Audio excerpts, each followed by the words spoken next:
Chapter 1. Pity. I knew my heart belonged to Forrest Blackwood. I also knew his heart belonged to another woman. But I was foolish enough to believe my devotion could change things. Until our wedding day, when the woman in his heart returned. He cast aside all affection, ordering my wedding dress to be torn from my body in front of everyone. All because the woman he loved told him, "She doesn't deserve to wear this dress." In the end, when my heart had turned to ash, he knelt and begged for my forgiveness. I said, "I'm sorry, but you don't deserve my forgiveness either." One pity, are you Miss Stone, the one who came in for a follow-up a few days ago? The doctor's concerned and pitying gaze lingered on me, making me uncomfortable. Yes, I'd like to know what's wrong with me. Well, your physical condition is quite precarious. If a matching kidney isn't found soon, your body. The doctor trailed off, unwilling to continue. In his hesitation, I understood everything. The unspoken words filled my heart with a dull ache. The years with Forrest Blackwood had only served to break down this body of mine. And yet, hearing this diagnosis, I felt a strange sense of relief. Leaving the hospital, I debated whether to tell Forrest. Sometimes I was terrified he would say, "Is that so? Then I'll have to find a new substitute." But a small part of me still held onto a sliver of hope. Even with a pet, you develop feelings. How much more so for someone you've lived with day in and day out? Surely, Forrest would feel some reluctance to let me go. As I was hesitating, my phone rang, startling me. I quickly answered. "Moira Stone, get back to the villa now." The moment I opened the door, Forrest pulled me into the foyer, pressing me against the wall in a kiss. It was a painful kiss, devoid of any emotion. It was so uncomfortable that I frowned, and that instantly killed his interest. "Don't frown. It makes you look less like her." A wave of humiliation washed over me, spreading slowly, but seeing me this way seemed to delight him. I knew that the teary-eyed reflection he saw in my eyes looked just like the woman he yearned for, Shirley Carver. Much better. His words confused me. Who was he even talking to? Just then, the doorbell rang. He shoved me away in a panic. I was too close to the wall, and the push sent the back of my head crashing against it. The pain was sharp. This time, I didn't dare frown. If he got upset, he'd lock me in the storage shed again. Forrest straightened his clothes, his expression turning cold and distant once more. "I'm heading to the office." With that, he and his driver, Sam Song, got in the car and left. That evening, he was smoking in the grand hall. I wanted to tell him to stop. His sinuses sometimes acted up. But I knew he never paid any attention to what I said. In his eyes, I was merely Shirley Carver's stand-in. From the very beginning, I probably held no place in his heart. He hadn't saved even the smallest corner for me. As he lit his fifth cigarette, he looked up and saw me standing nearby. "Let's get married, Moira Stone." I froze. The words came so unexpectedly, they caught me completely off guard. I caressed the silver-embroidered wedding dress. It was exquisite. This was the dress Shirley Carver had always dreamed of, a truly enviable creation. Forrest had spent an entire month having it custom-made. I had intended to tell Forrest about my health, but when he proposed, I swallowed the words back down. If this was just a dream, I wanted to savor it a little longer, even if it was all fake. Walking into the wedding hall, I looked up at the magnificent decorations and gasped. Of course, it was identical to Shirley Carver's dream wedding. I watched the man of my dreams walk toward me, my heart pounding with excitement. He was so dazzling, and he was about to be mine. The guests were all waiting for me to say the final words, "I do." Just then, the main doors of the hall burst open with a thunderous crash, drawing the attention of every guest. Shirley Carver stood there, brazenly positioned between Forrest and me, shamelessly ruining my wedding. A thin veil of tears shimmered in her eyes. She bit her lip, a habit of hers, and looked at Forrest with a wounded expression. She cried out hysterically, "Forrest Blackwood, you said you would only marry me. Why is another woman wearing that dress? And this is the wedding I've dreamed of. You promised me. Are you going back on your word? You said you would wait for me. Have you already forgotten the vows you made?" The guests were stunned into silence by her outburst, including me. Chapter 2, the wedding. Everyone was confused. A wedding turning into such a dramatic scene felt as absurd as something out of a movie. I clutched the hem of my wedding dress, looking anxiously between the two of them. This was the day I had waited 10 long years for, but with Shirley's arrival, I realized just how laughably fragile our relationship was. I thought that if I were a guest in the audience, even I wouldn't be able to bear watching such a pitiful bride. In an instant, as if bewitched, Forrest walked straight toward her. I quickly grabbed his hand, tightened my grip on the microphone, and composed myself. With a forced smile, I said, "Shirley Carver, this is our wedding. Please take a good look. I hope you're here to offer your blessings, not to cause a scene." A look of disgust flashed in her eyes, but she didn't respond to me. She just stared defiantly at Forrest, waiting for his reaction, completely ignoring the gazes of the guests. She truly is the woman Forrest loves most, I thought. Just by standing here, her presence could overwhelm anyone, willful and domineering. It was clear she knew she had already won. When it came to Forrest, she was always supremely confident. All I could do was look at Forrest and let him make his choice. Today, I had to see for myself who truly held the power to tip the scales. Hearing my declaration over the microphone, Forrest actually frowned. The next second, he brutally ripped his hand from my grasp, without a shred of mercy. My hand throbbed with pain, but when I looked up, Forrest was already far away. He stood before Shirley Carver, a look of pure bliss on his face that was excruciating to watch. The guests in the grand hall seemed to fade into the background behind them, just as I thought. The moment Shirley appeared, all I could do was admit defeat. A complete and utter failure. "Forrest Blackwood, I'm back. You can't break your promise this time. I won't let us be separated again." She snatched the microphone from one of the wedding planners, proclaiming her victory. Forrest nodded, then took her hand to lead her out of the hall. The guests below hadn't expected this outcome. They grew restless in their seats, murmuring amongst themselves, "I can't cry. I must not cry." I stretched my stiff lips into a smile, trying to preserve the last shred of my dignity. Perhaps that was all I could save now. Love was completely out of the question. Tears welled in my eyes.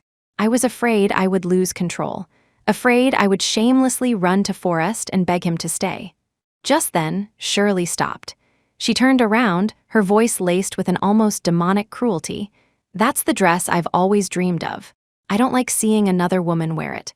Forrest, get it for me, that's my dress." "You bastard Shirley Carver, are you even human? Have you no shame?" Holly Nightingale, my best friend, couldn't take it anymore and erupted. She hitched up her long dress and ran forward. She tried to grab Shirley, but Forrest shielded her, pushing Holly back with one arm. Unable to get to Shirley, Holly pointed at Forrest and unleashed her fury. "Can't you see what Shirley Carver is? Are you blind, Forrest Blackwood? She abandoned you when your family was in trouble and went to live it up abroad. Now that you're successful, she comes running back.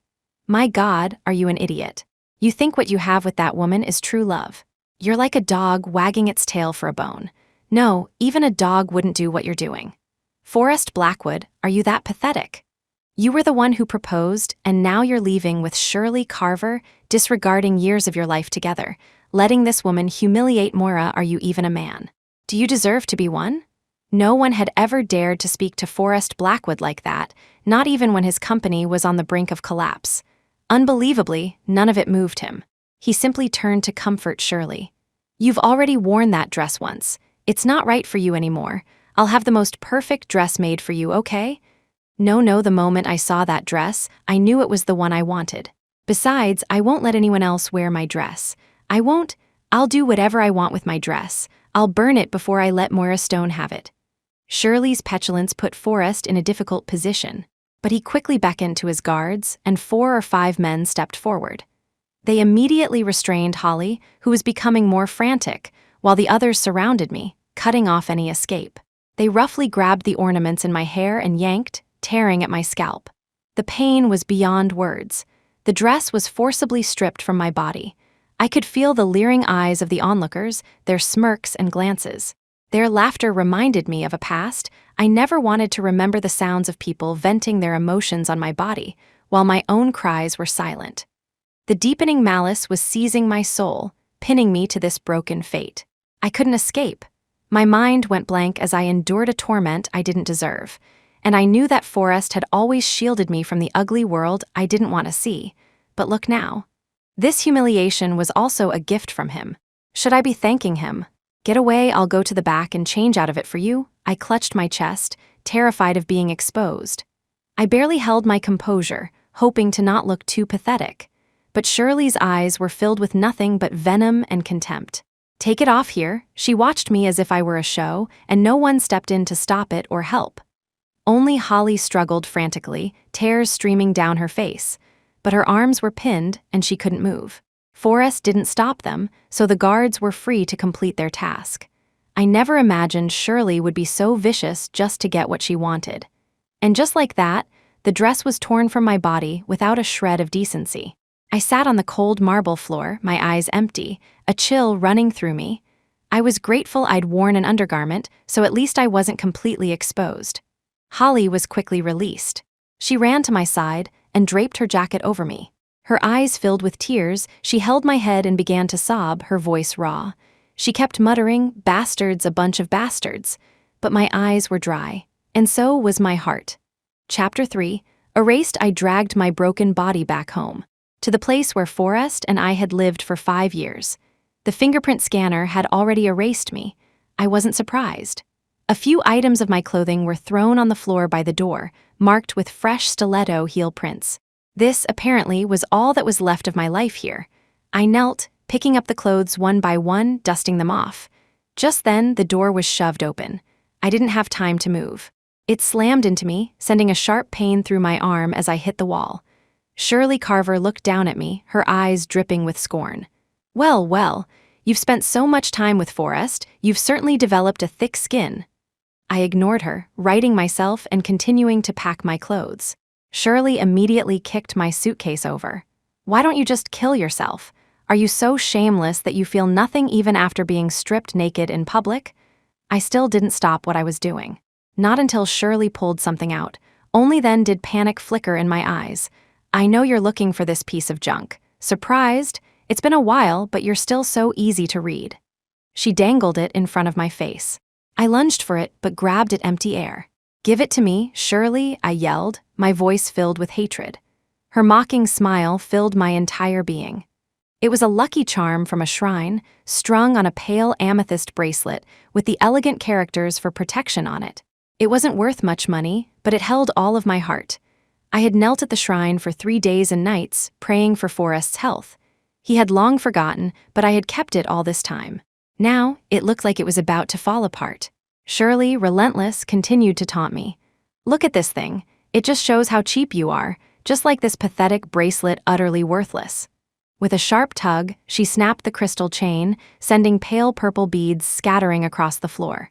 I tried to gather the scattered beads, but Shirley saw her chance and stomped her heel down hard on my hand. The sharp point of her shoe instantly crushed the bones in my fingers. I ignored the pain and pulled with all my might, but I couldn't get my hand free. "Shirley, don't be so angry the moment you're back. You need to rest." Forrest walked over, stroking her hair as his eyes took in the mess on the floor. His hair was slightly damp. He must have just gotten out of the shower. "You should be careful wearing heels like this. Your feet must be tired." He knelt, took off Shirley's shoes, and began to massage her feet. My hand was finally free. Ignoring the searing pain, I lunged for the charm on the floor and clutched it in my palm. Thankfully, the charm itself wasn't broken. I picked up the scattered amethyst beads, stood up, and looked at him. A flicker of hesitation crossed Forrest's eyes, mixed with an emotion I couldn't place. I couldn't read it, and I didn't want to. But Shirley wouldn't allow Forrest's gaze to linger on me for a second. She frowned, her expression anxious. "My head hurts, help me back to the room. I don't want to see that stone woman again." That last trace of uncertainty in his eyes was shattered by Shirley's whining. Forrest carefully helped her back to the room, sparing me only a sideways glance before looking away for good. I looked at the precious object in my hand, now destroyed beyond recognition, and for a moment I couldn't accept it. I stood there, stunned, unable to move. A short while later, Forrest returned. He led me to a side room, lit a cigarette, and sat on the sofa. "Mora, I know you must feel this is incredibly unfair. It's normal for you to be angry. I feel I owe you."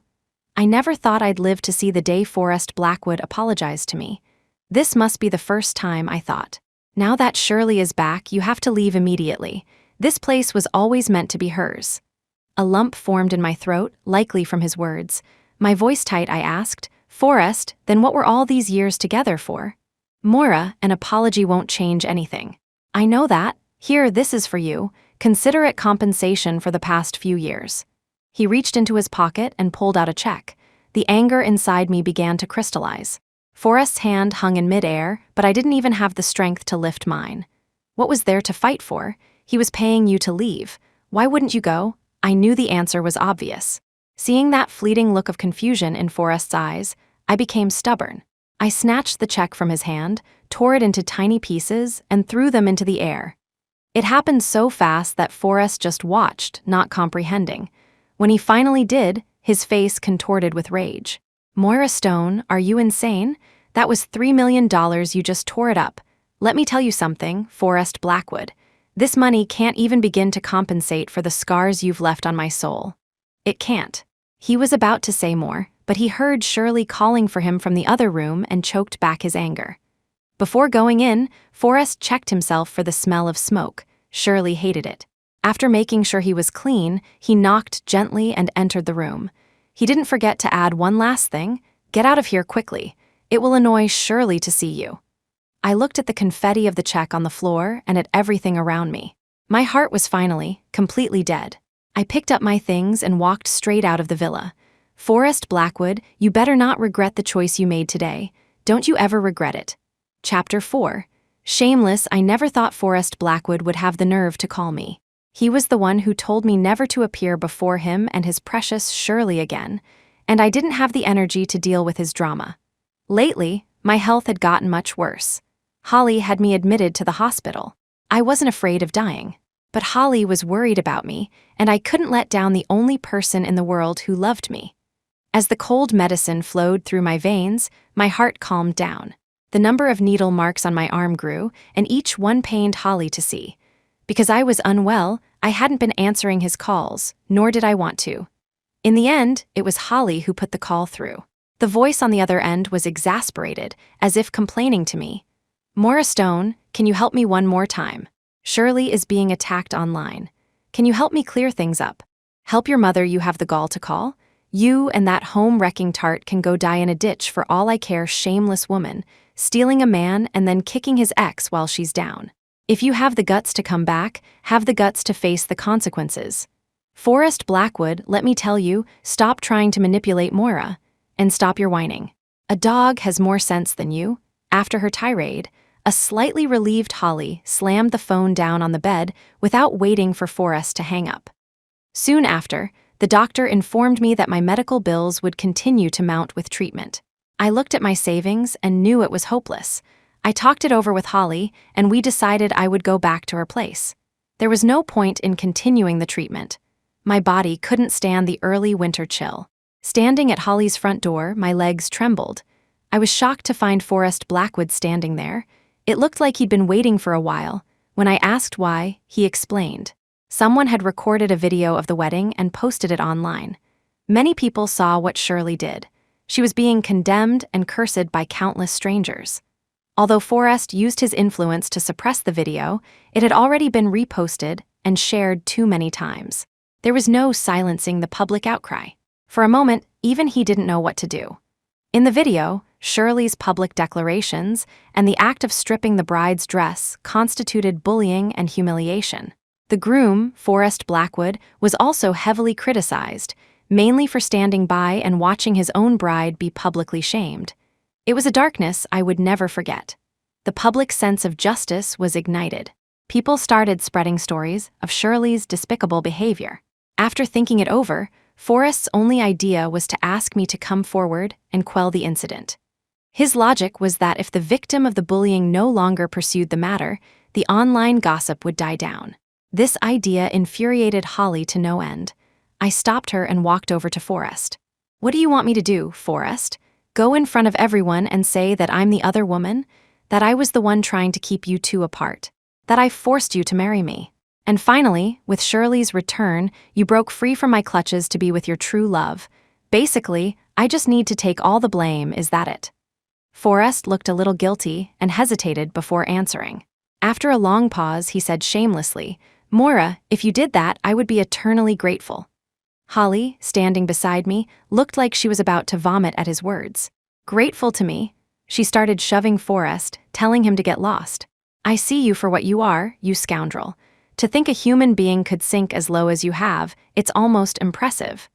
As he was being pushed away, Forrest yelled desperately, "Moira Stone, you always said you loved me, so why can't you tolerate the person I love? Haven't I lived with you all these years? Haven't I taken care of you? Shirley gave up a kidney for me. She was once humiliated for my sake, and you, the one who claims to love me, has never done anything for me. You can't even help me with this one small thing. Your love is so cheap." Holly sneered. I couldn't believe he could say something so vile. My heart ached, not for him, but for myself. To think such a shameless creature exists in this world. "Moira, let's go. I don't even have the energy to be angry anymore." I stopped her. With a faint smile, I told Forrest I would do it, just to live up to the mockery in his words. Standing in front of a sea of cameras, I still felt a little nervous. But Forrest was Forrest. He had money. To clear Shirley's name, he had spared no expense, inviting countless reporters. The incessant camera flashes made me dizzy. I wanted to shield my eyes from the discomforting light. But Forrest wouldn't let me. He said it would look unprofessional. The lawyer he hired, Mr. Song, also gave me a slight glance. I had no choice but to endure it.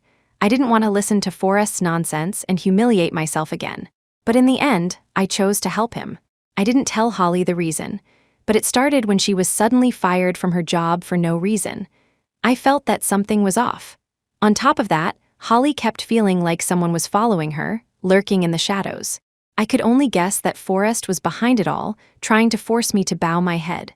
My life had already been ruined at his hands, but I couldn't let Holly suffer with me. No matter what, if Forrest wanted to torture me, he had his ways. He knew that my only weakness now was Holly. "Miss Stone, the public has been following your situation closely since the wedding bullying incident. There's been a lot of discussion online. Are you and Mr. Blackwood holding this press conference to clarify the truth? What are your thoughts on Miss Carver's malicious actions? At your own wedding, you were stripped of your dress and lost the man you love. How do you plan to respond? We've received reliable information that you two actually know each other and were once close. How do you explain the breakdown of your relationship?" The unbearable questions flooded my ears, but I couldn't run away. "Miss Stone, please explain. The public is waiting for the outcome of this press conference." "Miss Stone," I put on a calm and composed expression and smiled. "I am here today to make everything public. I'd like to start from the beginning." Chapter 5. Similar, I grew up in a small, remote town. Because my family was very poor, I had to drop out of school early to work. When I was 8, my parents left me. I was left to depend on my grandfather. It was then that my grandfather found a job as a gardener for the Blackwood family. Mrs. Blackwood, seeing that my grandfather was getting old and still had to care for a child under 10, felt sorry for us and arranged for us to live in a small cottage on the estate. This meant I could wander around the Blackwood villa grounds. As days went by, our relationship with the Blackwood family grew closer. Gradually, my grandfather noticed that Mrs. Blackwood was very fond of me, perhaps because she only had one son. So my grandfather started dressing me up nicely. This made Mrs. Blackwood like me even more. She would often give me delicious food and beautiful clothes. I would walk around the Blackwood estate in exquisite dresses with pretty accessories in my hair. Mrs. Blackwood even gave me the special privilege of eating with her son.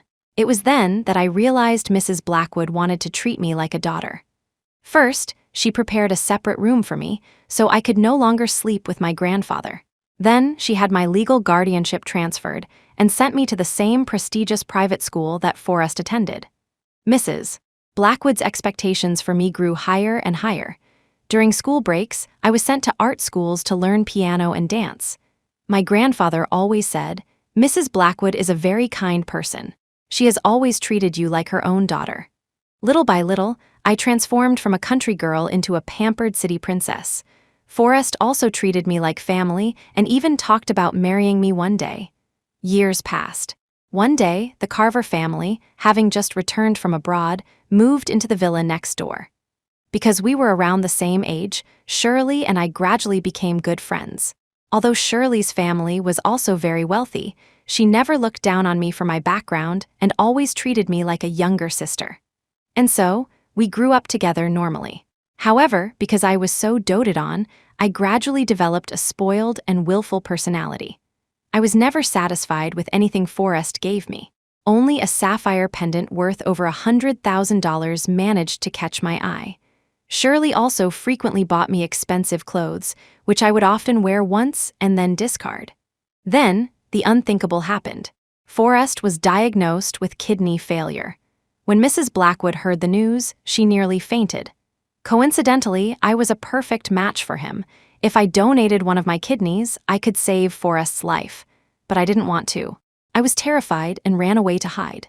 Even when Mrs. Blackwood knelt and begged me, I remained unmoved. I was selfish and ran off for several days. When I finally returned, I learned that my grandfather had been killed in a car accident. They said it happened while he was out looking for me. Grief-stricken by my grandfather's death, I spent all my savings. By the time I returned to the Blackwood estate, 3 months had passed. Forrest had survived, thanks to a kidney donated by Shirley. Out of consideration for Shirley, Mrs. Blackwood forgave my past actions and allowed me to stay with the family. Having no money, I would ask Forrest for some, but ever since I had refused to donate my kidney, he treated me with a cold pity. But Shirley was still very good to me, often lending me money to buy pretty clothes.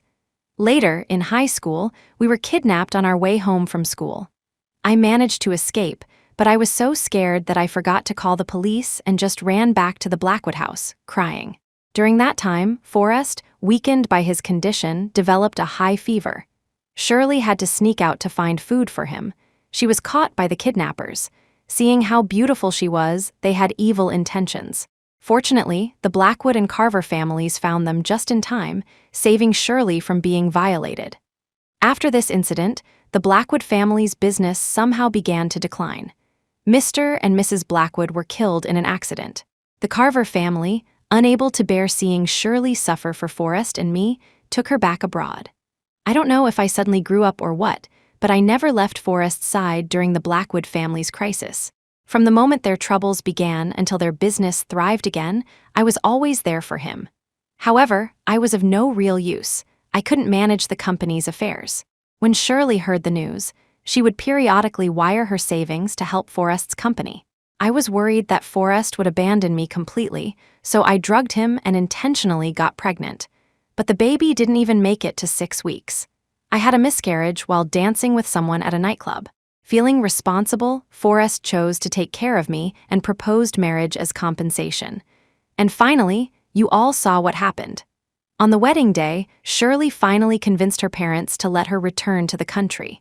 Seeing me and Forrest at the altar, she was heartbroken and acted out. The whole story, from beginning to end, proves only one thing. I brought all of this upon myself. It has nothing to do with them.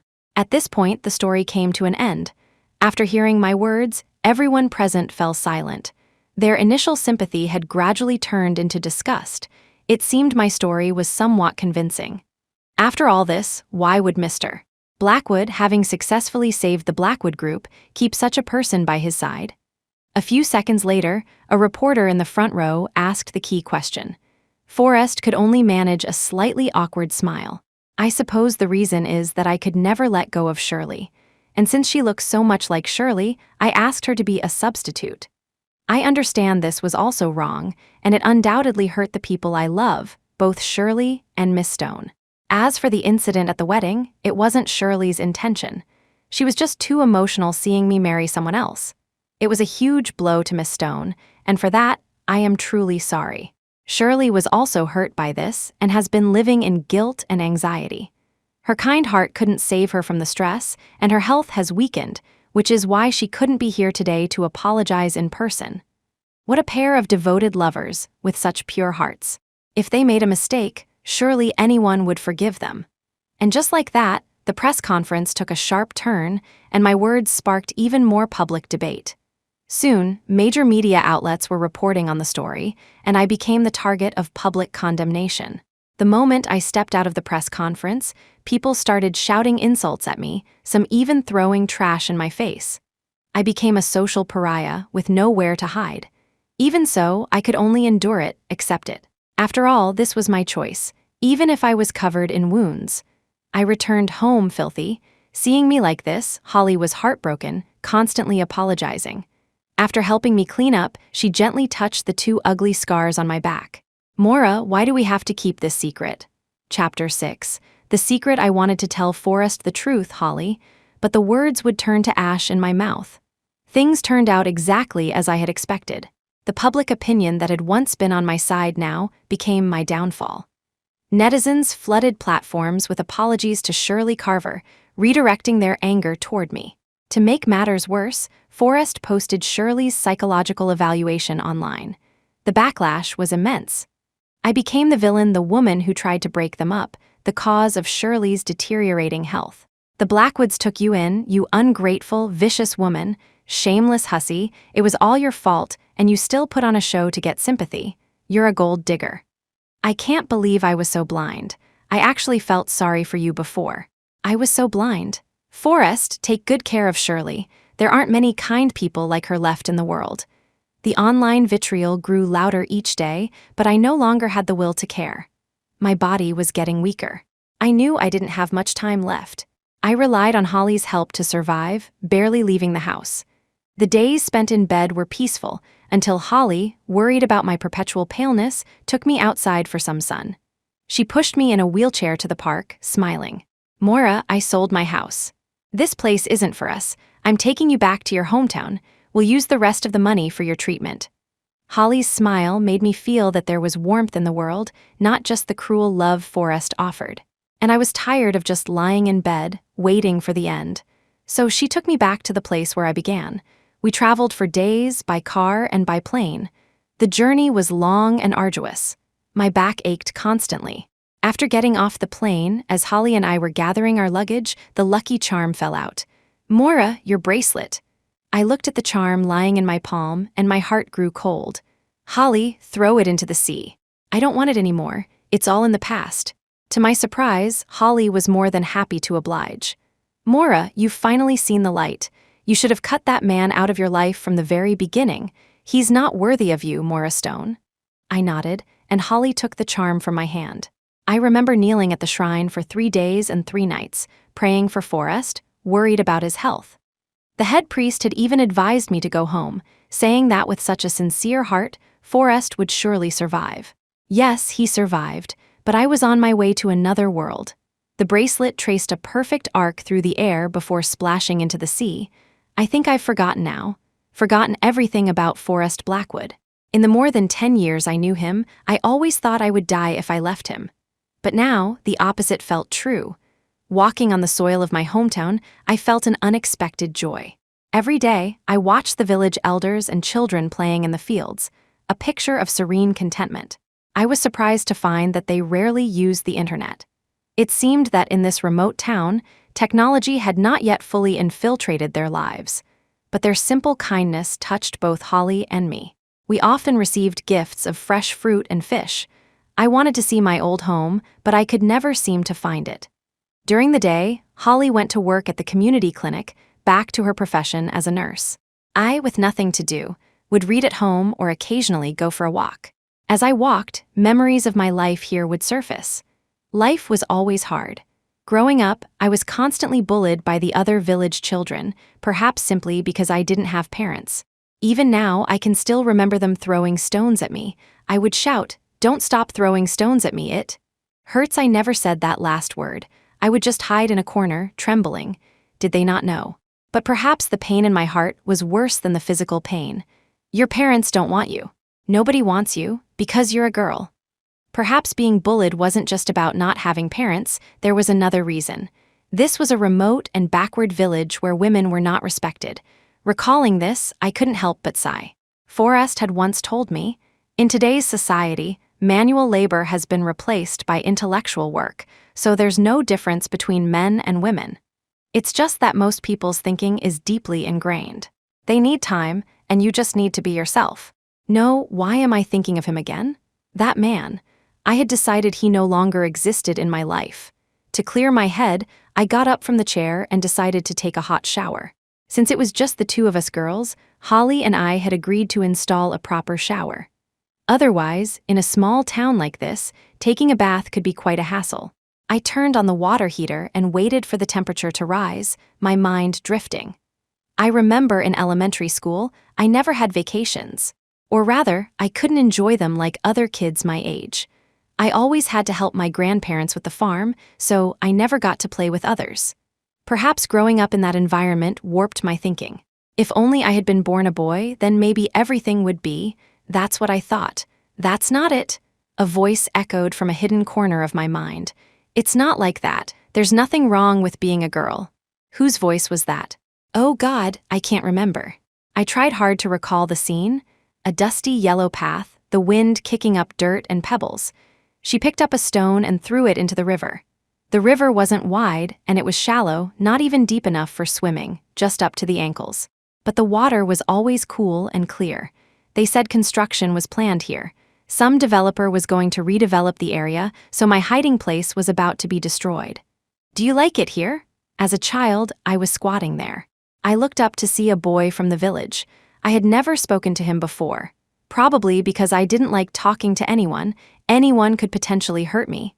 Perhaps that was our first conversation. I didn't answer. The boy was wearing shorts, revealing 2 dark-skinned legs and a pair of muddy, worn-out shoes. I can't remember much. His words are a blur now, but looking back, I can vaguely recall that his shirt was white but washed to a yellowish hue. I can also remember the tone of his voice, but I've completely forgotten the boy himself, what he looked like, his voice, even his name. This scruffy boy plopped down right next to me, not worried about getting his clothes dirty. But I was very particular about cleanliness back then and thought he was dirty. Hey, what are you doing? Stay away from me. The terrible thing is, I actually said that. It wasn't that I looked down on him. I just didn't want anyone getting too close. But what was wrong with me? How could I say the same kind of things that the people I hated said? Sorry. The boy looked a little disappointed and scooted away. But with my personality, I would never apologize. Chapter 7. Hitting on me, it was his fault anyway. Who asked him to come near me? We were silent for a moment, then the boy spoke again. I like it here. I always come here when I'm alone. How come I've never seen you? I thought it was because he always came at a specific time, like in the evening, and I deliberately avoided that time. That's not a very good way to hit on me. I was 10 and a half then, the age when rumors about who liked whom started flying around school. Influenced by the preference for boys over girls, I despised boys. No, I'm not, I really mean it, the boy said, flustered and a bit clumsy. Okay, I know you're not. I suddenly wanted to laugh. I don't know why, but I felt he was different from the other boys who just roughhoused all day. How come I've never seen you at school? I don't have money for school. How is that possible? I couldn't believe it. I always thought my family was the only poor one, abandoned by my parents, yet I could still go to school. My parents went to the city, and my grandparents raised me. My grandpa passed away last year, and recently my grandma's back has been bad, so she can't work in the fields. I suddenly understood why he only came to the riverbank in the evenings. So there was someone in the world who had it worse than me. I thought that was my special privilege. Me too, I said quickly, as if to prove something. Then we fell into silence again, but I have it worse than you. This time I spoke first. I'm a girl. That's not true. What? It's not like that. There's nothing wrong with being a girl. The boy said, weren't I abandoned too? His expression darkened for a moment, then he quickly added, his eyes shining, they say, because you're a girl, you can marry a rich man and have a good life. Why would I marry a rich man? Can you marry a beautiful wife? I said, a little angry. No. Then why would I marry a rich man? The boy was silent for a moment, then slowly lowered his head. I don't know, maybe you can, maybe you can't, but you have a choice. As if he understood something, the boy asked a question I didn't know how to answer. Do you have a dream? He asked. I want to go to the big city and make a lot of money, I said briefly. That's not a dream, is it? I didn't want to argue with him, so I asked, what about you? The boy smiled, and I saw a shy expression on his face. He said, you won't laugh at me, will you? No, I shook my head. The boy closed his eyes and said, I want to have a house by the lake, and my grandma and I will move in. In the spring, the ground will be covered with flowers and butterflies will dance around. He opened his eyes again, and they were sparkling. The lake will shimmer, and sometimes birds will fly by, creating ripples on the water. Your writing skills are pretty good. Undeniably, looking into the boy's clear eyes, I didn't want to shatter his beautiful dream. Your dream is nice, but you need money, right? That's why I'm going to the big city to make lots and lots of money. Back then, I thought the boy was very naive, but now I suddenly find myself yearning for that kind of life too. Yes, the boy was right. I did find a rich man to marry. But for this man, I was violated, bullied, had my kidney stolen, and was hurt by others. Maybe that kind of life was what prevented me from being myself from the start. I started to feel a little fond of the boy. We've been talking for a while and I don't even know your name. My name is Maura Stone. I told him my name, but I didn't actually like it. It always reminded me of my origins. I corrected myself, Mo.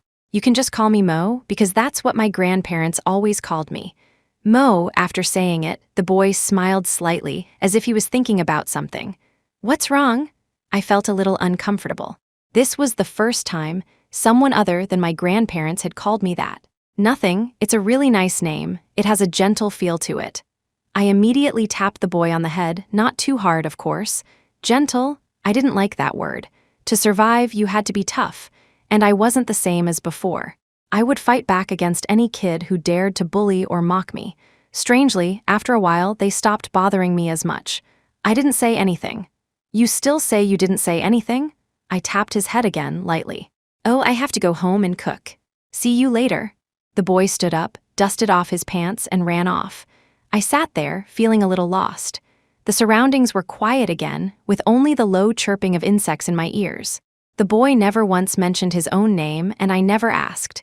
Beep, beep, beep. The sound interrupted my thoughts. The water heater was ready. I got up, a little disoriented, and stumbled towards the shower.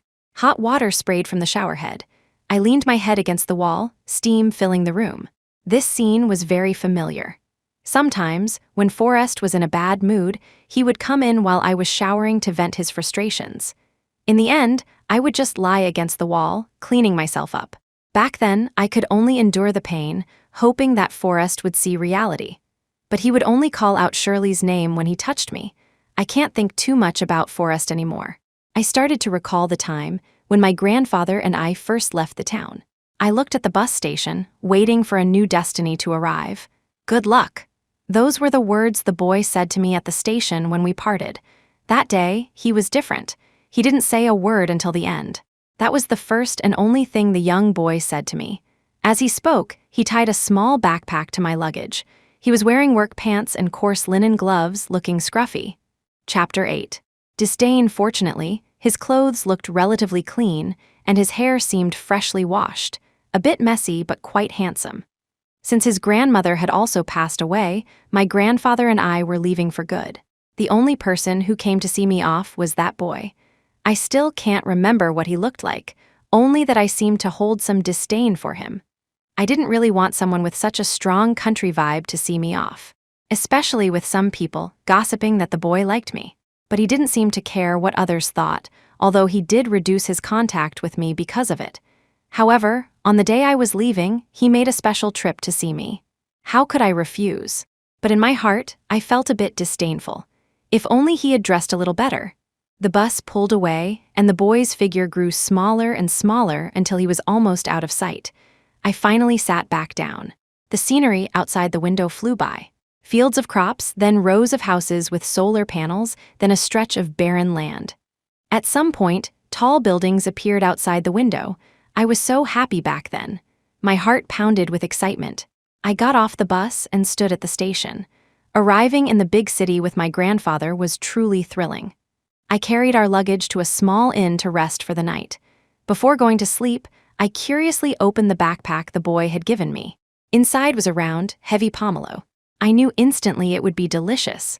I loved pomelos, so I devoured it. There were other things in the bag: a snow globe, a letter, and a stack of cash. It was the kind of snow globe with a small villa inside. It was a gift from the boy. I don't know where he got it. While common in the city, such things were rare in the countryside, but I disliked the gift at the time. Although we had barely ever seen snow, a small villa, that wasn't my dream, it was his. Why would he give it to me? There was also a letter. The boy's handwriting was beautiful. Right, his name was on that letter. Why did I never open it? And so, I never knew his name. For some reason, I now felt an urgent, desperate need to know the boy's name. I turned off the shower, pushed open the door, and walked out. Water dripped from my hair onto the floor, leading into the other room.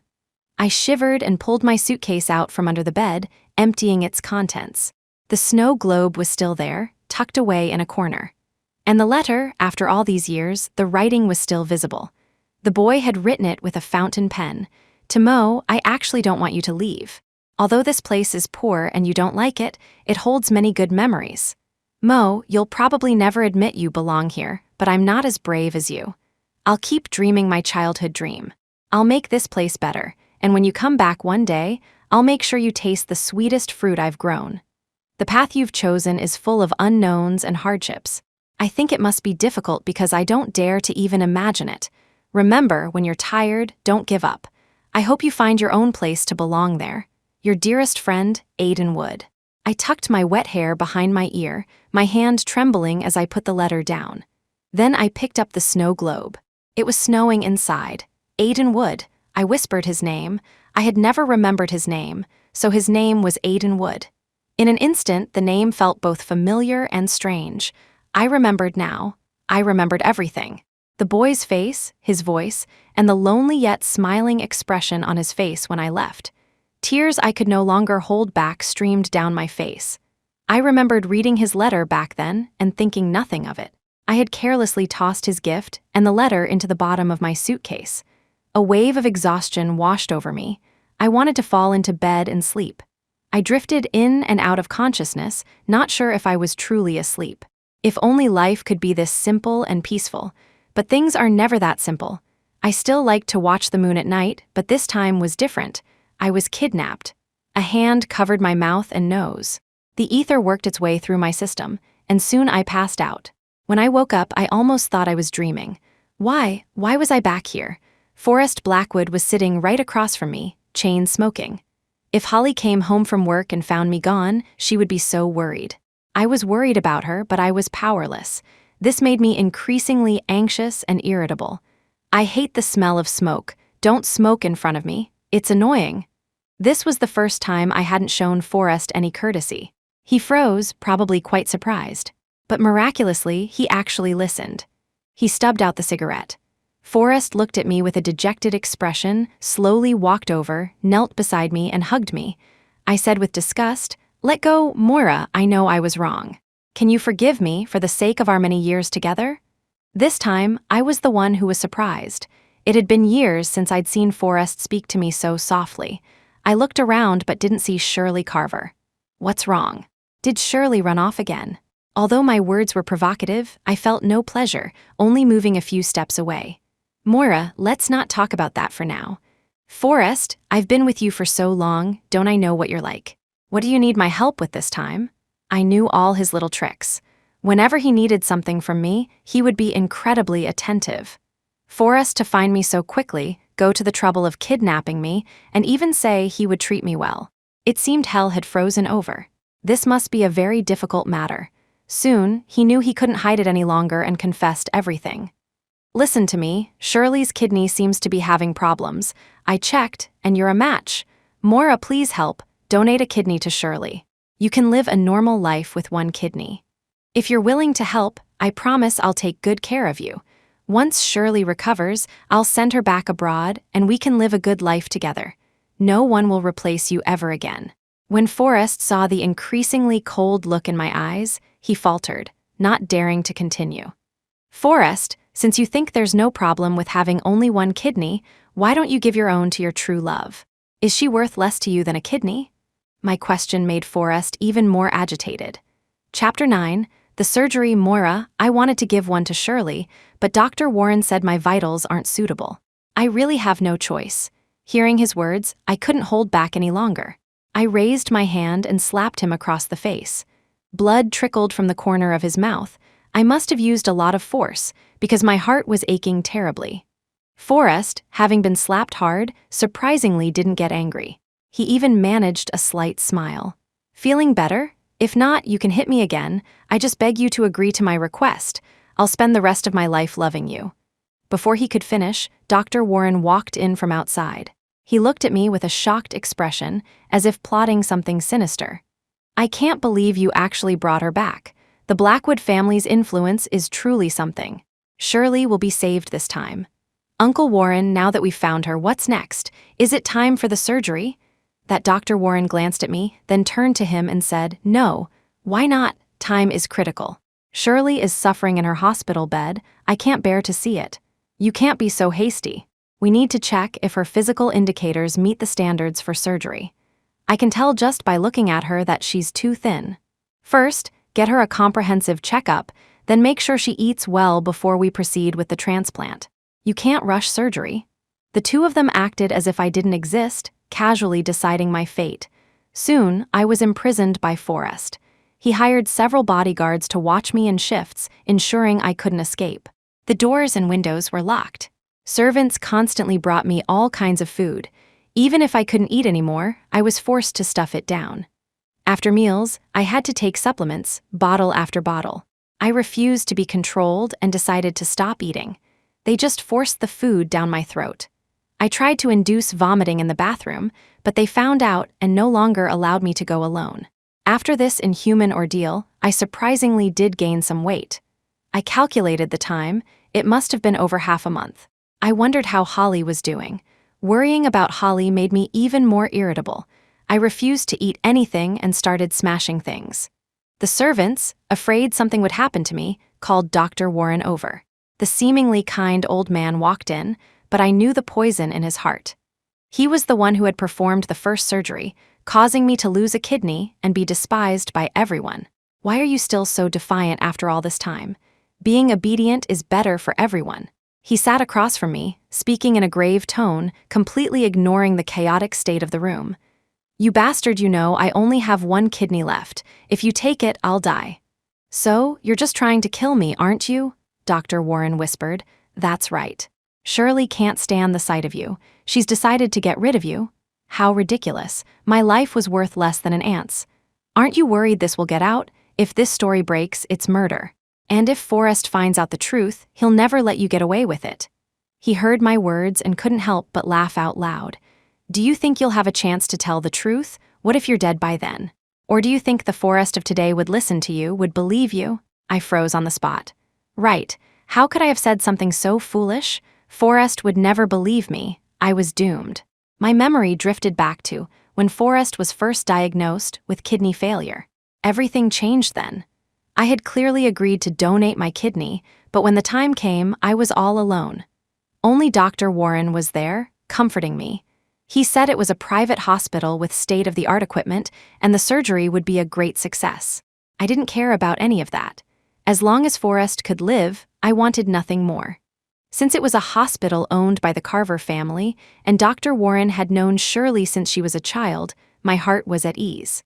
I never expected that when the anesthesia wore off, I would find myself lying in a small, ordinary clinic. I dragged my weak body up and looked around, thinking I was still dreaming.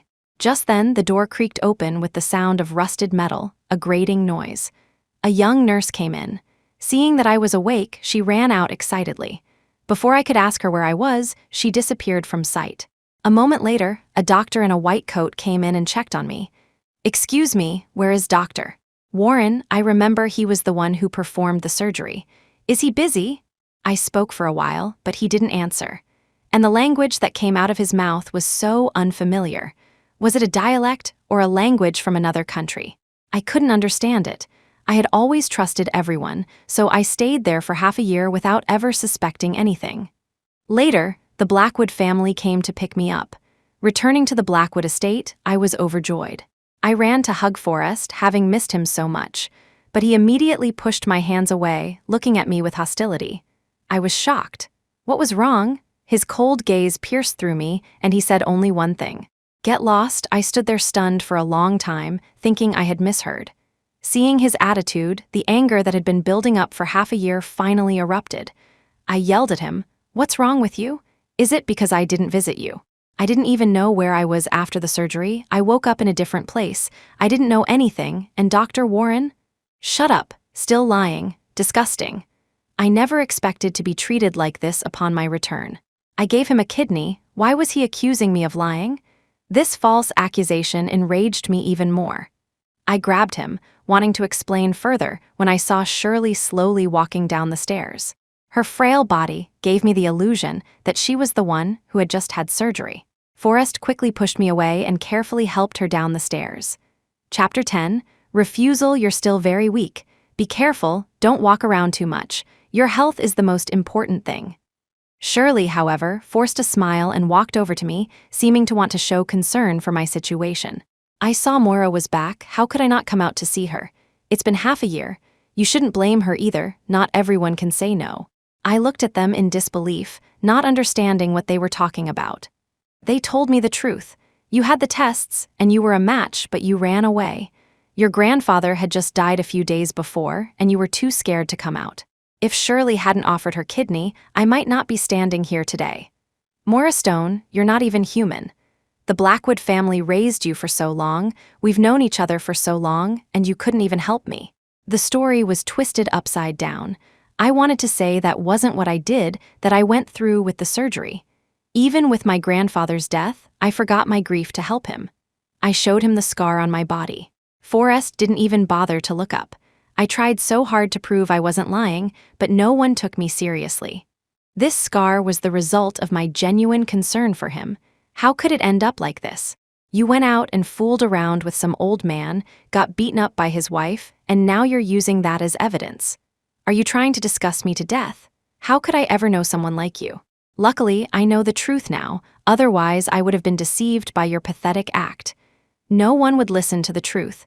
I could only turn to Mrs. Blackwood for help. Forrest angrily pushed me away, his face even darker. My mom said that now that you're back, we won't talk about the past. She told us not to hold it against you, that you were just too young. So, you should thank my mom. She's the one who let you back into the Blackwood family. Otherwise, I wouldn't want to see you again. With that, Forrest helped Shirley back to her room. I couldn't accept this outcome. I tried to follow them, but the butler held me back, forcibly taking me to my room. There, I saw Mrs. Blackwood sitting in my room. She smiled at me and gestured for me to sit down. Why did you bring me back, only to suffer such humiliation and torment, and to be called a liar? I repeated the words over and over again. Finally, my heart broke. Mrs. Blackwood waited until I had calmed down a bit before she spoke. I had no choice. It was the Carver family who insisted you come back. You think I wanted this? It's just more trouble for me. At that time, I didn't know that Shirley was born with only one kidney. She wanted me back just as a backup. Mrs. Blackwood changed the subject. What's past is past. I don't want to think about it anymore. You just need to understand one thing: even if you tell the truth, no one will believe you. Even if you die, no one will know the truth. Understand? My thoughts were brought back to the present by Dr. Warren. I silently repeated to myself, "It's okay, I will not let you get what you want. This hell, I will make you accompany me." Dr. Warren, seeing my dazed expression, showed me a video. It was of Holly angrily walking out of an airport. The video seemed to be shot from below. It was a hidden camera. Are you showing me this video to make me surrender obediently? For some reason, I didn't get angry because of Holly. I just looked at Dr. Warren coldly. His smile was still kind as he told the truth. "No, I was just worried you would be anxious about your friend, so I came to help you relax." "Haha, is that so? Then thank you so much. Since you chose to tell me, I have no choice but to surrender." Dr. Warren was startled by my playful smile. He seemed a little scared of my current composure. He hurriedly left the room. I finally relaxed a little. At least I knew Holly was safe. They hadn't captured her. I hoped she would be okay. Soon, the fragrant smell of food wafted in from outside the door. A moment later, the table was filled with a sumptuous meal. This time, I was quite cheerful and ate all the food. After all, I had promised that old man I would be obedient and fatten myself up. Since you want to take this kidney, then take it. But if you take it and find something wrong, don't blame me. Perhaps the greatest despair is born from expectation. I was much more obedient during this period, no longer refusing to eat. After the servants reported my condition, even Forrest gradually relaxed. When he had some free time, he would come over and ask if I had any requests. This time, I no longer refused. I shamelessly asked for money, a lot of money. Forrest seemed to understand and directly opened a card for me. Money would be transferred into it regularly, and I would decide the amount. And so, whenever I saw my transfer record, I would pick up a bowl of bird's nest soup and drink it down. Finally, My various indicators returned to normal, which meant I was about to undergo surgery. For a moment, both Forrest and Dr. Warren were very excited. I watched as I was taken to that same private hospital. Dr. Warren looked at my test results again and again. He said excitedly, "How can this be? Your kidney has had problems for a long time. Why didn't I find out before?" Dr. Warren's face turned pale, not knowing how to proceed with the surgery. Forrest, waiting outside for the surgery, was also stunned for a moment. How could your kidney have problems? What about Shirley then? I straightened my clothes and happily watched their dejected faces. I felt exceptionally refreshed. Thank you for your care during this time. In the last moments of my life, I've eaten my fill. I can at least die a full ghost. After I donated my first kidney to Forrest, my other kidney also developed problems, but I never told Forrest. At that time, the Blackwood family was facing financial problems. I could only stay by his side, helping him recover his stock market shares and grow his business. Forrest was never willing to bow his head. Even when he was clearly inferior, he still longed for his old life as a young master and a big boss. I could only compromise and help him with his business. I took on all the social engagements I could, drank a lot of alcohol, and my kidney finally developed more serious problems. I probably wouldn't live much longer. Back when I was young, during that kidnapping, Forrest only knew that Shirley had almost lost her innocence for him. He didn't know that I had actually lost my innocence to get him food. Both physically and mentally, I was rotten to the core. How could I have a healthy body? Dr. Warren still couldn't believe what he was seeing. He hurriedly left the ward. Chapter 11. Long-winded, how could this be? Why can't it be used? Don't worry, Mr. Blackwood, I'll think of another way. Forrest was heartbroken. I knew he was just worried about Shirley. It had nothing to do with me. By the way, Dr. Warren, doesn't Moira have 2 kidneys? If one is not working, then the other one should be fine, right? After all, Shirley only needs 1 kidney, doesn't she? I listened from outside the door, my heart turning to ice. I never thought, Forrest, that you would want me to die too. But unexpectedly, Dr. Warren found a good excuse to tell Forrest. He was spared from being exposed. But this way, I had no more value. I was soon discharged from the hospital and met up with Holly. I handed her the bank card and told her to use the money to live well. And to live well for me too, I never expected things to take another turn. You're still the same as before. I found the voice familiar, not loud but with a certain warmth. Then, the man stepped out from the shadows. I sized him up. He was dressed simply, but well-fittingly. But thanks to Shirley's helpful fashion lessons, I knew his clothes were expensive. The man's face was gradually revealed in the light. My calm expression suddenly changed. "Aiden," I blurted it out. I remembered his face, although this person was a world away from the boy I once knew.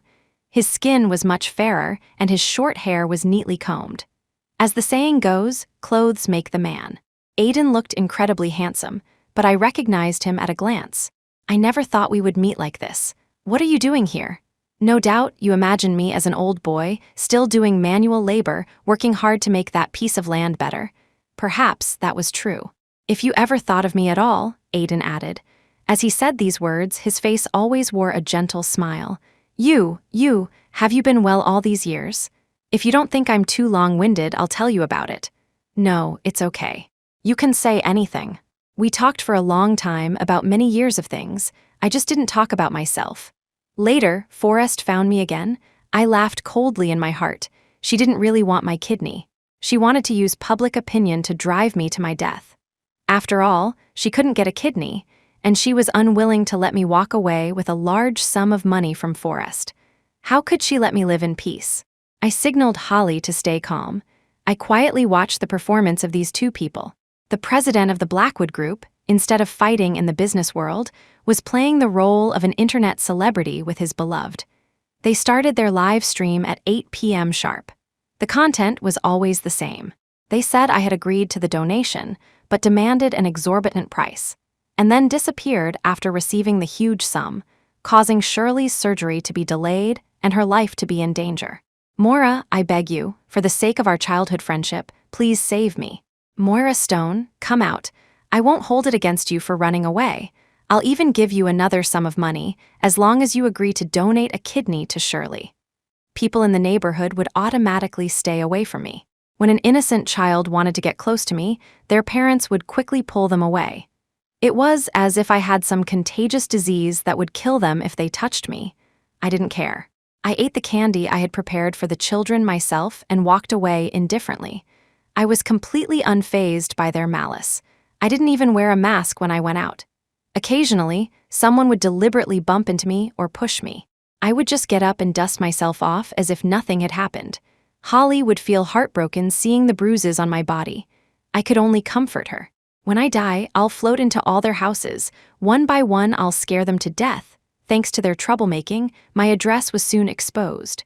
One day, several menacing-looking men found me in the neighborhood. I had a bad feeling. This was different from the previous petty squabbles. I tried to hurry away from them. The leader of the group blocked my way. "Damn you, you ungrateful little hussy, my wife was killed by people like you get her." The burly men started punching and kicking me without another word. I was powerless to resist and could only lie on the ground, protecting my head. They showed no mercy, not even caring about the surveillance cameras. By the time Holly found out and called the police, these men were still shouting that they were acting for justice. I was rushed to the hospital. Broken ribs, a broken leg, my face was almost disfigured, and I had several blows to the head, resulting in a severe concussion. To make matters worse, my condition had worsened. It was beyond saving. The case was serious, and the police interrogated the men overnight. Unfortunately, they had simply learned about my story through the live stream and decided to take matters into their own hands. The leader's late wife had also needed a kidney transplant, but had died because the donor backed out at the last minute. So he hated me. Forrest and Shirley were completely clean in this matter. In a daze, I saw Holly wipe away a tear. She took a deep look at me, gathered all my medical records, and walked out. Chapter 12. Fool. The Blackwood Group held another press conference, this time to condemn me. Do all rich people enjoy dissecting their private lives for public display? Just as Shirley was crying her eyes out on stage, Holly kicked open the door to the conference hall. She had somehow gotten her hands on a megaphone. The sudden intrusion drew everyone's attention. "You shameless hussy." In that moment, Holly seemed divinely inspired. She deftly dodged the quick reacting security guards and made her way onto the stage. She grabbed Shirley's hair, slammed her head onto the table, then pulled her up by the scalp and started slapping her face left and right. "You lie, you act, you won't stop until you've killed Moira, will you? Then let's all die together today." The chaos only stopped when the bodyguards finally restrained her. Shirley was now like a broken doll, thrown to the floor. Even though Forrest had reacted quickly to protect her, her cheeks were already swollen. "You crazy woman, what do you think you're doing?" Forrest roared at Holly, his eyes bloodshot with rage. He looked like he wanted to kill her. Holly was fearless. "You fool, a fool who's been deceived his whole life. The one who donated a kidney to you was Moira after you were kidnapped. The one who was violated by those kidnappers to get you something to eat was also Moira Forrest Blackwood. When will you ever wipe the filth from your dog eyes and see the truth?" "That's impossible," Forrest said with absolute certainty. Holly laughed. "Believe it or not, you can check my bag. It has all her medical records." Shirley finally started to panic. She tugged at Forrest's sleeve, begging him to leave. Perhaps it was Holly's unwavering gaze, or perhaps it was the uncharacteristic behavior of Shirley, who usually loved to rub my face in her victories, that aroused his suspicion. He gently soothed Shirley for a moment, then strode forward, picked up the bag that had fallen on the floor, took out the contents, and began to read them carefully, piece by piece. The more he read, the more his expression filled with disbelief. Finally, he collapsed to the ground in agony. "This isn't real, this isn't real." Shirley, despite her own weakness, rushed forward to hug him. "Those things are fake. They're all forgeries that shameless hussy Moira made to trick you. Don't believe them, don't believe them." For the first time, Forrest was rough with her. He broke free from her grasp and yelled, "How can you fake these things? Tell me how you can fake them." The bodyguards let go of Holly. She smiled gently. "Don't be so absolute. Of course, these things can be faked. Dr. Warren from the Carver family should be very familiar with the process, right?" Dr. Warren was not flustered at all. He subtly warned Holly. "This lady's words already constitute slander. In addition to previously injuring Miss Carver, we have the right to sue you." Holly was defiant. Then, call the police, let the police investigate everything. If you want to press charges, fine. If you don't, I will. The fog has lifted. This time, I'm willing to lose 1,000 to take 800 from you. Then, Holly told everyone a story in my voice. Chapter 13, Trouble. The Carver family was very wealthy. They lived in a private villa. This villa had a large garden. My family was very poor. My parents passed away when I was 3, and my grandfather raised me. Coincidentally, my grandfather was the gardener for the Carver family's garden. Mrs. Blackwood was very annoyed at the sight of my grandfather with a little girl like me. She was afraid I would be a troublemaker and thought about firing my grandfather. My grandfather couldn't lose this job. He knelt before her and begged, just so I could have a roof over my head. The pale face of a young Forrest caught her attention. For some reason, my grandfather's job was saved. She even arranged a place for us to live. I was ordered to stay in the servants' quarters and not to wander around. At night, I had to endure the strange caresses of that butler, Mr. Gable. I was very uncomfortable. Although I didn't know what it meant, I had a gut feeling it wasn't good. But I didn't dare to say anything. I didn't dare to cause trouble for my grandfather. Mrs. Blackwood disliked daughters. Giving birth to the Blackwood family's eldest grandson was her proudest achievement. I was a cute child, and my grandfather kept me clean and tidy. My obedient and sensible appearance would occasionally catch Mrs. Blackwood's eye. When she was in a good mood, she would buy me lots of pretty little dresses, hair ties, and headbands.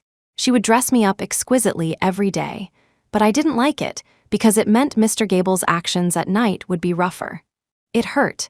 His foul breath created a nightmarish barrier around me. So I secretly changed back into my own clothes. Mrs. Blackwood was furious when she saw. She thought I was ungrateful and beat me. I couldn't get out of bed for 3 days. She ordered the servants to prepare the same food for me as for her 7-year-old son, but my portion was Forrest's leftovers. Even so, I would gobble it down every time. It was much better than my grandfather's work meals. Occasionally, there would be a whole pork rib. I couldn't bear to eat it and would secretly bring it to my grandfather. My grandfather, with red eyes, would coax me to eat it. We would go back and forth. In the end, it accidentally fell on the floor and was snatched away by Forrest's dog. What a pity. At Mr. Gable's suggestion, Mrs. Blackwood prepared a separate room for me, so I no longer had to squeeze into the small servants' room with my grandfather. But the pain at night became clearer. I didn't want to be in this big room. I wanted to go back and live with my grandfather. Mrs. Blackwood sorted out my legal status. When I reached school age, she enrolled me in the same prestigious school as Forrest. I was overwhelmed by the opportunity to go to school. Although Mr. Gable said it was to better control me, in case the young master needed me. She also enrolled me in piano and dance classes, raising me as if I were her own daughter. She would take me to perform for her circle of wealthy friends to show off her benevolence. The Blackwood family raised me into a city girl. Forrest was genuinely very good to me back then, even saying he would marry me when we grew up. A few years later, the Carver family moved into the vacant villa next door. Forrest changed after Shirley arrived. The 3 of us naturally became playmates. Shirley, who had been pampered since birth, despised my background. She looked at me as if I were trash. Whenever Forrest wasn't around, she would call me a low life and remind me to remember my place. When Forrest was with us, she would put on her sweetest smile and show me her kindness. The 3 of us grew up well. I gradually cherished this life more and more. I was afraid of losing Forrest. A $2 hair tie completely bound me to Forrest's side. Looking at Shirley's beautiful clothes and expensive bags, I wasn't envious at all. I thought, as long as I have Forrest, that's enough. Then, misfortune struck. My grandfather got sick. Just as my grandfather had knelt before Mrs. Blackwood to let me stay, I knelt before her. I begged her to lend me money. I could drop out of school and work to pay her back. My grandfather couldn't wait. Mrs. Blackwood made me wait a week before she would see me. 1 kidney, in exchange for your grandfather's medical bills. Forrest had been in poor health since he was a child. They were now telling me bluntly why they had kept me around. I agreed without hesitation. Mrs. Blackwood was so strange. Even if she hadn't threatened me with my grandfather, I would have agreed. After all, I loved Forrest.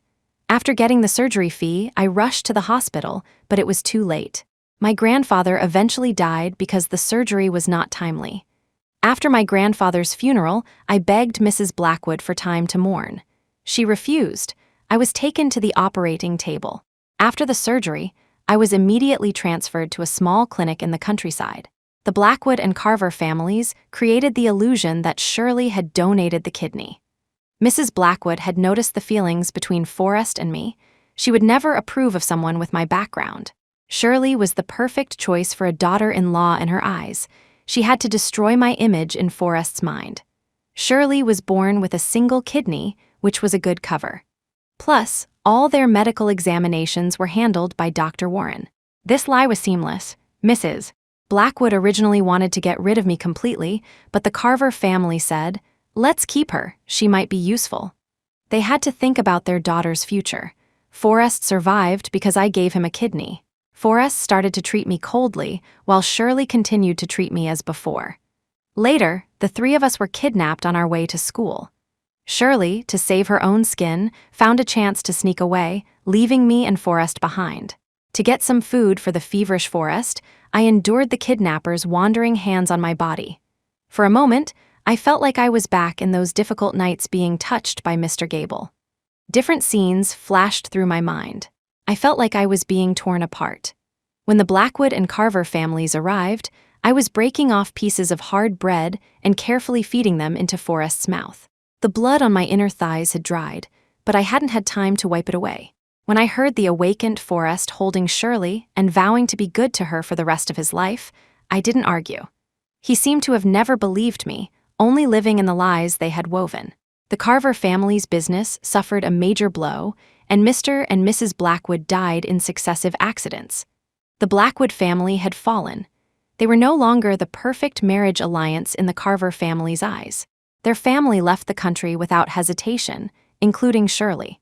I wanted to leave too, but seeing Forrest's vulnerability when he was drunk, my heart softened. I stayed by his side for all those years. And the reason Forrest was able to make a comeback was because I sold the house my grandfather left in the small fishing village to get his first startup capital. Forrest's business became more and more successful. He would treat me as Shirley, taking me fiercely on one night after another.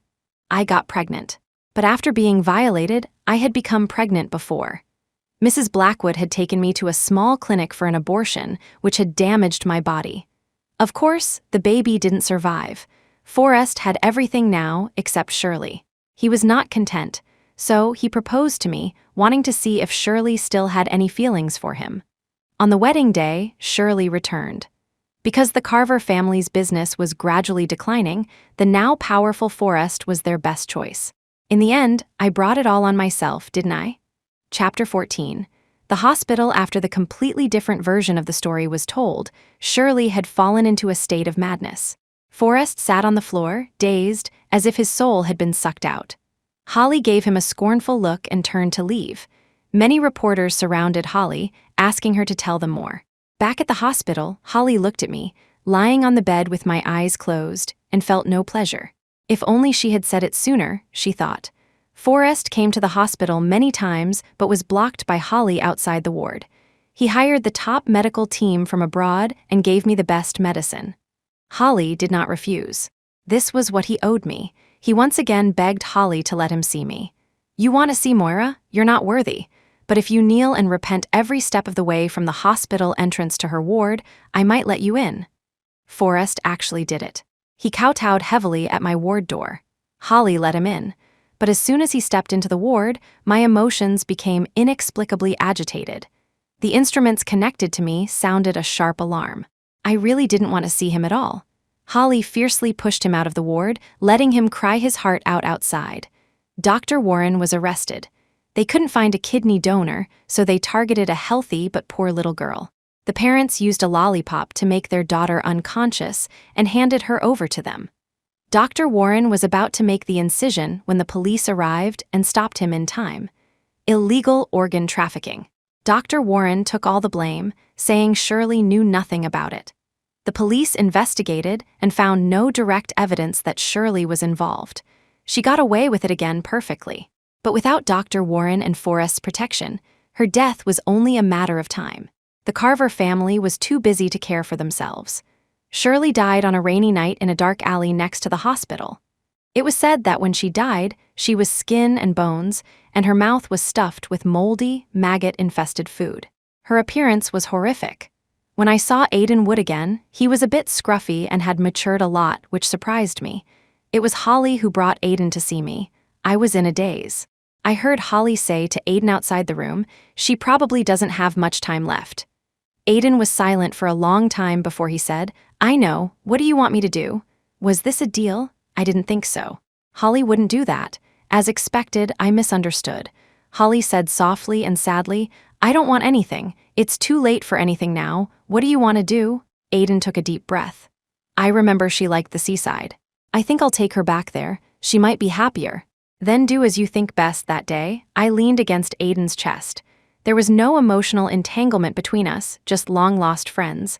I felt so at peace, so calm. We took a plane, a high-speed train, and finally a car back to that countryside. The small house by the sea was still there. Aiden cleaned it up in front of me, putting on new sheets and carpets. "It's damp by the sea, and it's cold now. I'm thinking of installing a fireplace. What do you think?" I looked at Aiden quietly and nodded. "Do whatever you think is best." The house was tidy. I was settled there. Aiden would also sleep in the house at night, on the floor. Every night, I could hear his even snoring, not loud. After a few days, I couldn't even fall asleep without hearing it. The seaside was indeed very humid. Coupled with my poor health, it wasn't long before I broke out in a red, itchy rash. I didn't even have the strength to scratch myself. At this moment, I wished Holly was here. She could always solve everything for me. This day, the rash became itchy again. I couldn't reach it. I almost cried. Aiden opened the door and walked in. He quickly turned his head away because my clothes were a bit messy. "Can you help me?" When Aiden was scratching my back, he kept his head turned to one side. I thought he looked so cute. A pure soul. The memories of my past with Forrest flooded my mind, and tears fell uncontrollably. "Are you still thinking about him?" Aiden's voice sounded in my ear. I rubbed my head against the quilt, wiping away the tears, and smiled. "I'm just thinking about how foolish I was. Why do you blame yourself? You're the victim in all of this." He looked at me, no longer shy, but very open. He even looked at the scar from my kidney removal with undisguised pity. "But those are my past, my memories," I said helplessly. "If you had to choose again," I said without hesitation, "I think I would still do the same. After all, the path I've walked won't change. If I had to do it again, I still wouldn't know where my end point is." "What, do you like me?" Aiden shook his head shyly. "Maybe, maybe not. I just feel that this shouldn't be your ending." Sigh? Yes, this shouldn't have been my ending. Chapter 15. Improvement. Perhaps it was because I was happy and relaxed, but my condition unexpectedly showed some signs of improvement. Aiden would create little surprises for me every day, and I would cooperate by showing a smile. After our chat that day, I felt relieved. It was a good thing Aiden wasn't really in love with me. How could my broken body and soul be worthy of a pure spirit? The wind was strong today. I had been lying in bed for half a month. I said to Aiden, "I want to go out and feel the wind." "Are you crazy? It's freezing today. Just this once, please." Aiden complained, but in the end, he gave in to my whim and carried me out of bed. He placed a lounge chair on the beach, put me on it, and covered me with a blanket. "When I'm gone one day, can you do me a favor?" "Don't say such pessimistic things. You'll live a long and healthy life. You still have Holly and you have me. Just promise me first." Aiden nodded helplessly. "Okay, what is it?" I pointed to the sea. "Bury me in the sea, okay?" Aiden turned his head away. I knew he was crying. "You're a grown man. Why do you cry so easily? Aren't you ashamed?" Hearing my rare teasing, he smiled through his tears. "Okay, when that day really comes, I'll help you. But for now, your job is to live well. Maybe I can hold on until spring." It was truly a miracle. I didn't die in the cold winter, but lived to see the spring blossoms. Aiden planted many kinds of flowers around the small house. They would bloom in the spring, filling the air with their fragrance. My life felt like it had been revived by a long-awaited rain.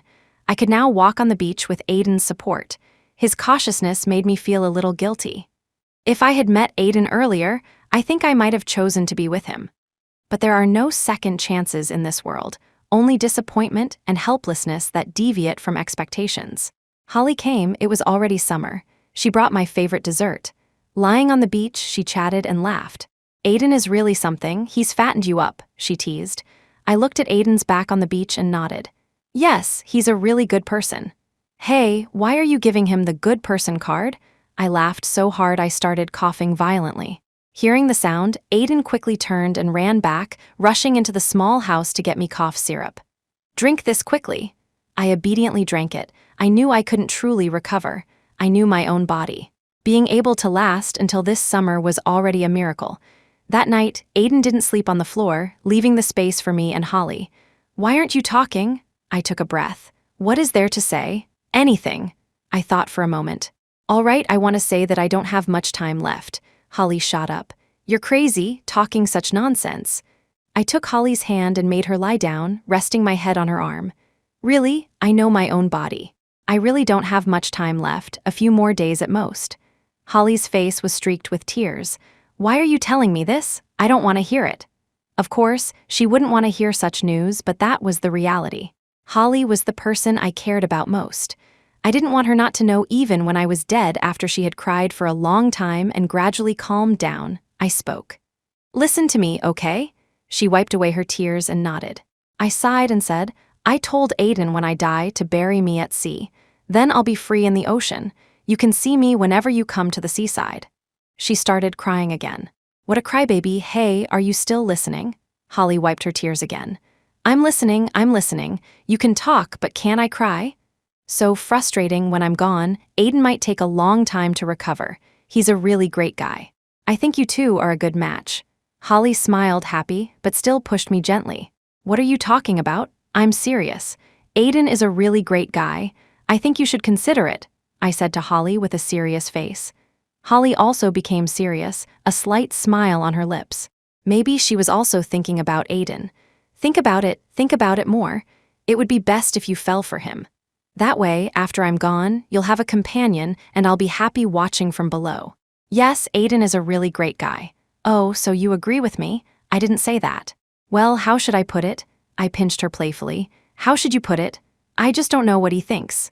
I knew then that Holly liked Aiden. Of course, who wouldn't like such an excellent boy? While I still had my last breath, I wanted to make this match happen. The next day, Aiden came early. We weren't up yet. He was watering the flowers outside the house. Summer had arrived, and many people came to the beach every day. When they passed the small house, they would stop to admire Aiden's work. Aiden, come in. No, you two aren't up yet. Holly and I giggled. Are you shy? He hesitated, but still opened the door and came in. But his eyes didn't dare to look at us. After all, it was a hot summer day, and two bodies were lying in bed, covered only by a thin towel. I want to go out and feel the wind. Aiden was stunned for a moment, then quickly shook his head. No, you said last time was the last time. Aiden remembered too clearly my body couldn't handle the wind anymore, not even in summer. This is the last time, okay? Chapter 16. Pleading unable to resist my pleading, Aiden exchanged a look with Holly. After getting her approval, he carried me outside. It was hot outside, and the beach was crowded. People looked at me strangely. After all, who covers themselves with a blanket on the beach in the middle of summer? I was used to ignoring people's stares by now, but when a middle-aged man walked past me, my heart twisted in pain. The man was holding his phone, and it was playing a news report about Forrest. The Blackwood family had completely collapsed. Forrest had gone from a rich young master to a down-and-out nobody. The internet was flooded with information about him. I thought I had completely forgotten him, but when I heard his name, I realized my heart could still ache. I'm such a pathetic person. Holly, where's your phone? Who are you calling? I shook my head. I'm not calling anyone, I just want to go online. Holly was too smart. She knew what I wanted to do, but she didn't refuse me and took out her phone. I opened a website and saw the news about the Blackwood family. Was it tragic? Maybe it was, but compared to me, it was nothing. After reading the news, I felt much better. It turned out I didn't care about him. His name was just deeply ingrained in me. I didn't care about his fate at all. All right, no more looking. Holly took her phone back. Aiden stood by my side, watching me browse the news from beginning to end. Holly, I want to eat your homemade dessert. Holly smiled and went into the small house to make dessert for me. Aiden, come here. Aiden obediently sat down beside me, staring at the sea in a daze. What do you think of Holly? Aiden shrugged. She's great. Why do you suddenly ask? I didn't have much time left. This was my last wish. I hesitated for a moment, but still spoke. Holly is the person I care about most. I think you two are a good match. Do you want me to set you up? The slightly teasing tone of my words surprised Aiden. Why would Holly like a boy like me? Don't joke around. It seemed his impression of Holly was also very good. I thought this atmosphere was just right. I'm serious. Do you want a wife? If you do, I'll marry her to you. Aiden was amused by my words and laughed. I had rarely seen Aiden laugh. It was only then that I realized he looked so sunny and handsome when he smiled. Tusk, look at you. Are you interested? All right, I get it. Leave it to me. But I have one more very serious request. Aiden finally turned to look at me. He was like a worm in my stomach, always knowing what I was thinking at the most critical moments. What are you looking at? Do I have a flower on my face? He quickly shook his head. Just say it. That's more like it. I gathered my thoughts and said, actually, I asked Holly too. She also thinks you're great. So if you two can be together, I'll be very happy. This is my last wish. Aiden was silent. I continued. My request isn't serious at all. When I'm gone, you have to take good care of these flowers. I still want to see them. You have to come and clean the house for me once a year. That's not too much to ask, is it? Aiden shook his head. Even if you didn't say it, I would do it.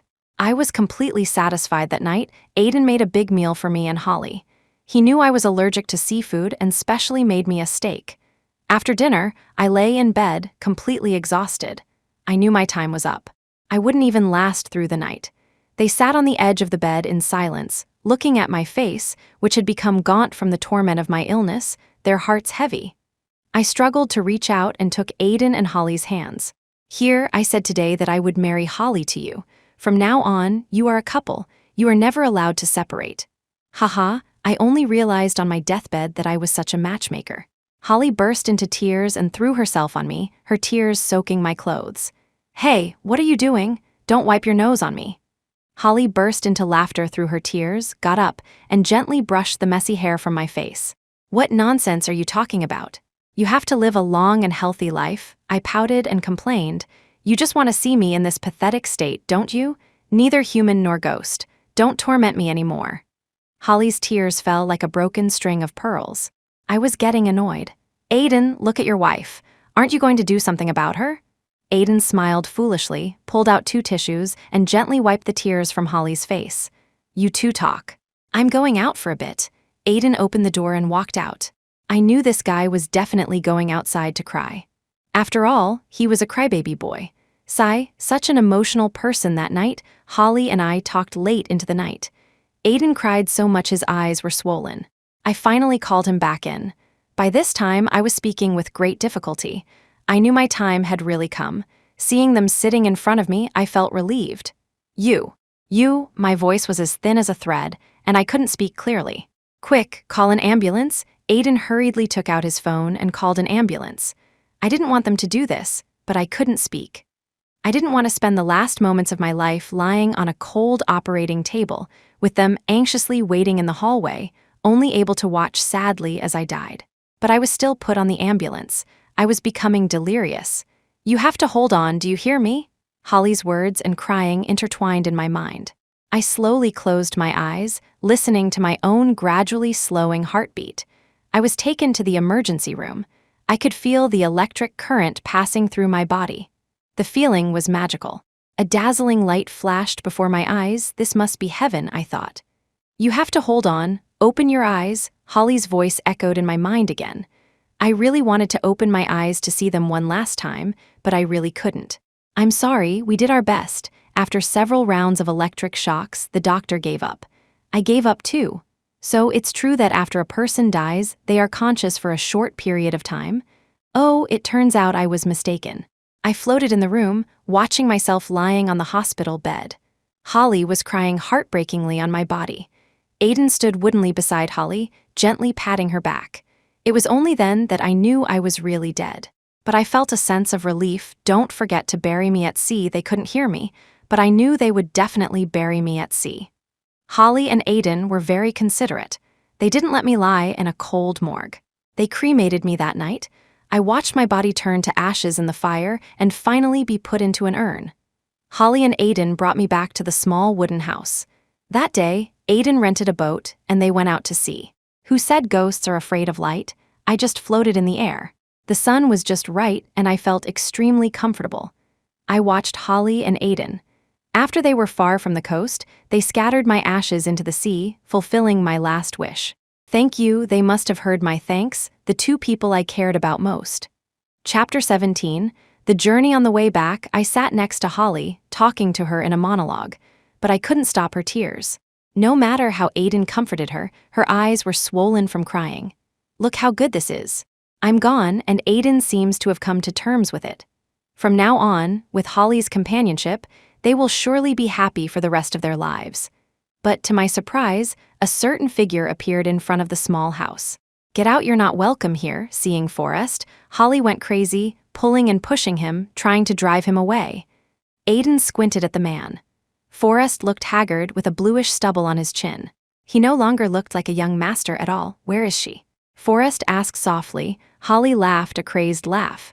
You don't deserve to know. Get out, he seemed to understand, to know that I was gone. He knelt down, facing the sea.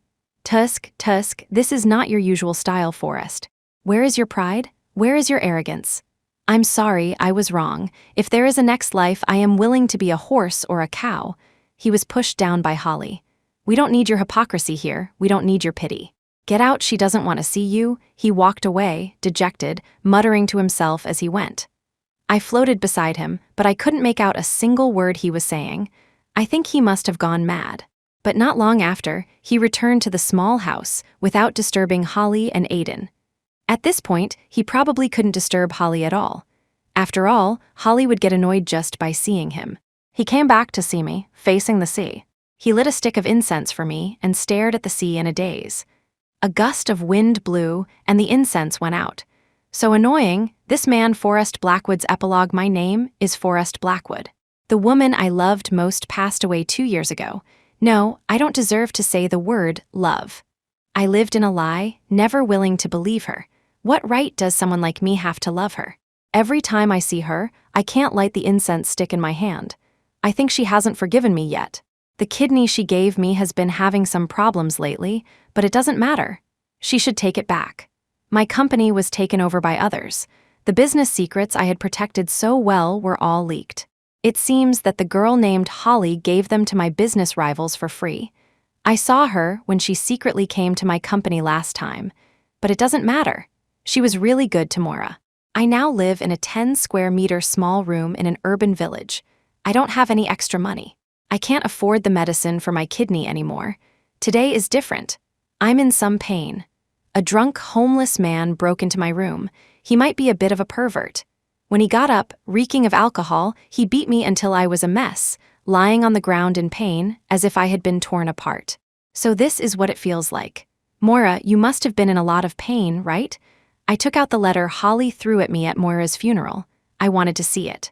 The drunkard came out of the bathroom, snatched it, and tore it to pieces. I got angry, crawled over, and bit his leg. He screamed in pain and started hitting me again, cursing. In a haze of blood, I seemed to see Maura in a white dress. Instantly, all the pain was gone. I struggled to get closer to her. Maura, are you here to get me? You've forgiven me, right?